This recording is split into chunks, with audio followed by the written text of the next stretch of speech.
Ma'am Celia, one more. How important is World Junior Championships sa ating Philippine gymnastics? Na makita mismo ng ating mga young athletes itong World Gymnastics here in Manila. It's the most important thing that can happen to them. Everybody's excited, everybody wants to be part of it, everybody wants to achieve something. Everybody wants to say, I want to be part of that someday, you know. It's really something good. It's really starting gymnastic program in the Philippines, not only in Manila. I'm talking about the regional, Cebu, Davao, all these regions. There is rolling over. So it's good, it's nice. Okay, good morning, Gapera Sports Connect PH. Unahin ko kay Eldrew. Ano yung sabihin natin, ano yung siguro yung mga pagkukulang ninyo na kailangan nyong ituwid o sabihin natin i-correct o di kaya i-polish para at least pagdating sa Junior World Championships magiging preparado kayo? Like I said po, I'm going to prepare my cleanliness on my routine and I'm going to focus on upgrading my skills while I'm cleaning my routine because that's the gymnastics, art of gymnastics. It need to be most cleanest routine. It's not always highest routine. What about dun sa mga goal ninyo? Tuloy-tuloy pa rin ba yung goal ninyo na ma-excel ka dun sa lahat ng events? Especially sa pommel or sa vault, sa floor exercise, and of course yung sa IAA? Not really po sa all events. I'm just prioritizing the all around and I'm gonna do my best to qualify the all events. To be the finalist of what I want to finalize. Thank you, Edu. Kay Ma'am Cynthia naman. Ma'am, yung sa ating cooperation, even though meron tayong memorandum order galing kay President Marcos na nagtatakda sa ating mga government agencies to support the event, sinisimulan nyo ba yung, of course, yung pag-uusap ninyo with certain government agencies to help ensure na magiging ready tayo para dito sa nalalapit na event?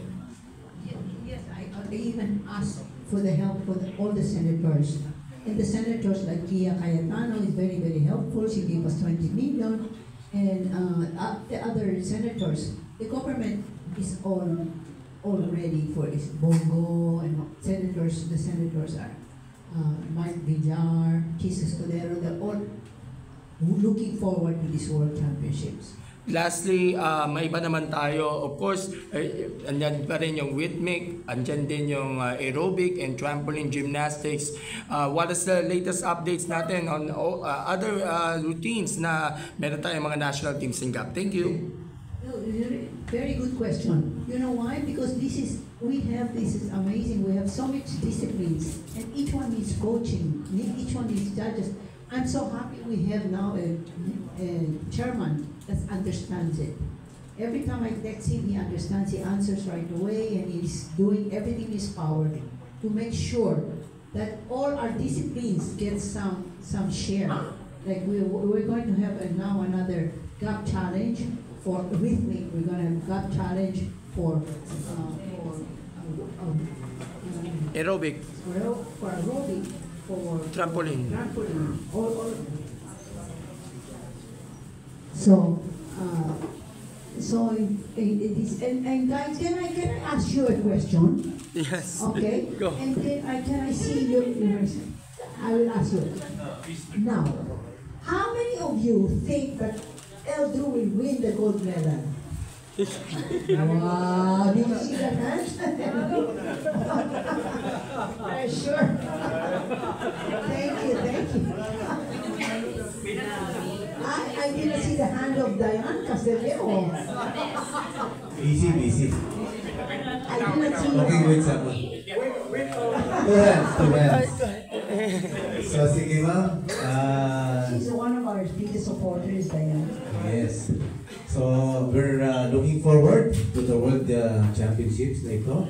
And ma'am, yung parting shots and invitations to not only the fans and sponsors as well, but as your parting shots. Sige po, any message?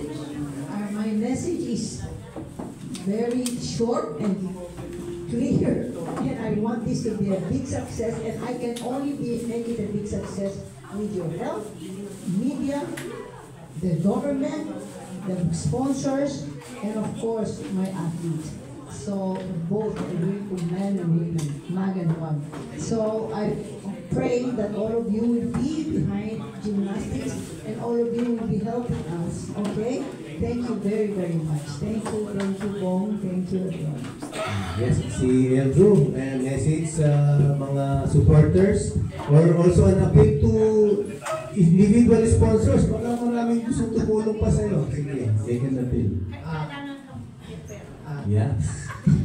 Thank you po in advance sa mga susuporta or sa mga sumusuporta, sa mga mag-sponsor or sa mga mag-sponsor. Thank you in advance. Thank you very much. I don't know what to say. Nakaka-overwhelming ganun laki. You know, hindi ko na problema yung pero laki. Pero thank you po. Maraming salamat po. Okay, maraming salamat po. More power to our team, to our nation, to our hosting ma'am. Eldro, more power to you. At sama-sama po tayo.